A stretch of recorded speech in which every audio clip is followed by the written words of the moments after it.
खेड गटाचे उमेदवार कामेश कांबळे आणि गणाचे उमेदवार कोमल गायकवाड आणि बँड बाजो पार्टी महाराष्ट्र राज्य यांच्या वतीने प्रतापसिंह नगर येथे स्वर्गवासी अजितदादा पवार यांना भावपूर्ण श्रद्धांजली वाहण्यात आली। यावेळी प्रतापसिंह नगरमधील नागरिक आणि लहान मुलांनी अजितदादांच्या फोटोला पुष्पहार अर्पण करून आशीर्वाद घेतले।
लोकशाहीचा आनंद उत्सव साजरा करत असताना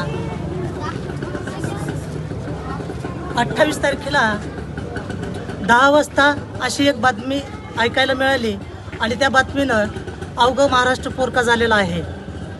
त्याचं कारणच असं की आपल्या महाराष्ट्राचे लाडके, तडफदार आणि अतिशय तल्लख बुद्धीचे असणारे आणि पाठीमागे छाप पाडणारे नामदार महाराष्ट्र राज्याचे उपमुख्यमंत्री माननीय अजितदादा पवार यांचं विमान अपघातामध्ये अतिशय दुर्दैवी असं निधन झालेलं आहे।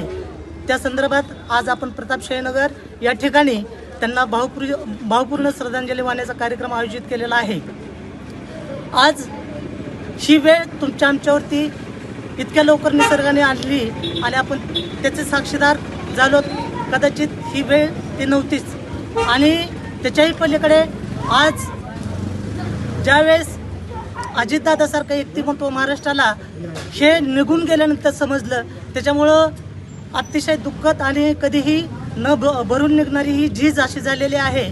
तरी मी प्रतापसिंह नगर वासियांच्या वतीने आणि महाराष्ट्र राज्य बँड बँजो चालक संघटना यांच्या वतीने मी अजितदादा यांना भावपूर्ण श्रद्धांजली वाहतो आणि याच्यानंतर महाराष्ट्र राज्य बँड बँजो संघटनेचे आमचे प्रदेशाध्यक्ष माननीय प्राध्यापक अशोकराव जाधव सर यांना मी अशी विनंती करतो की त्यांनी श्रद्धांजलीपर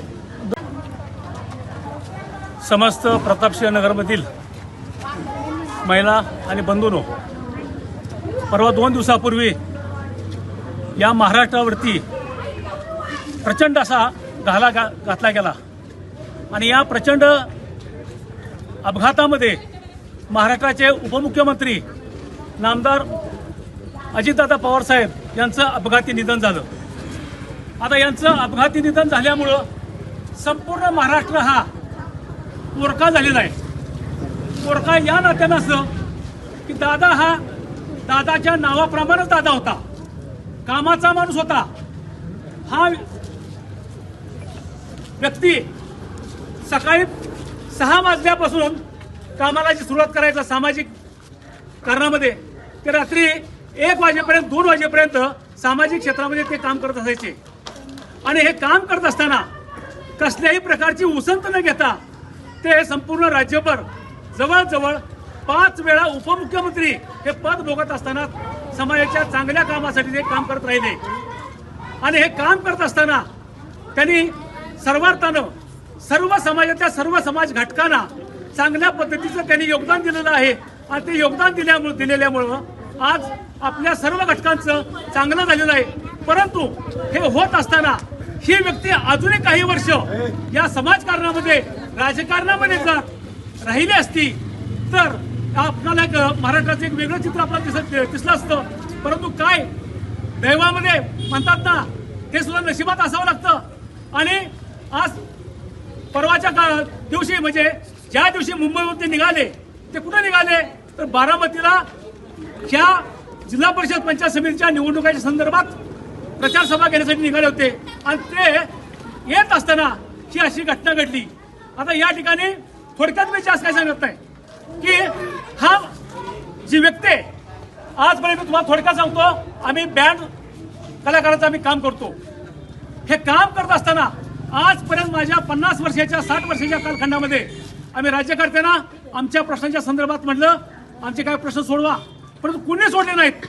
आज बरोबर 2 वर्षापूर्वी याच तारखेला मुंबईमध्ये आपल्या सातारा जिल्ह्यातले पुनर्वसन मंत्री मकरंद आबा यांनी आमची भेट त्यांच्याशी घडून आणली आणि नुकतेच लोकसभेची निवडणूक लागणार होती तेव्हा दादा मला म्हणले की तातडीने आपल्याला काय करता येईल तर दादा म्हटलं आज महाराष्ट्रामध्ये वृद्ध कलाकार भरपूर आहे आणि त्यांना शासनाचं मानधन मिळतं परंतु ते मानधन मिळणार फक्त 2200 रुपये.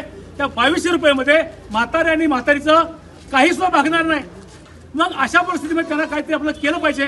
दादा म्हटले काय करू तातडीने सांगा फक्त अशोकराव. मी म्हटलं दादा ह्या 2200 वाढ करून तुम्ही 5000 रुपये मानधन करा.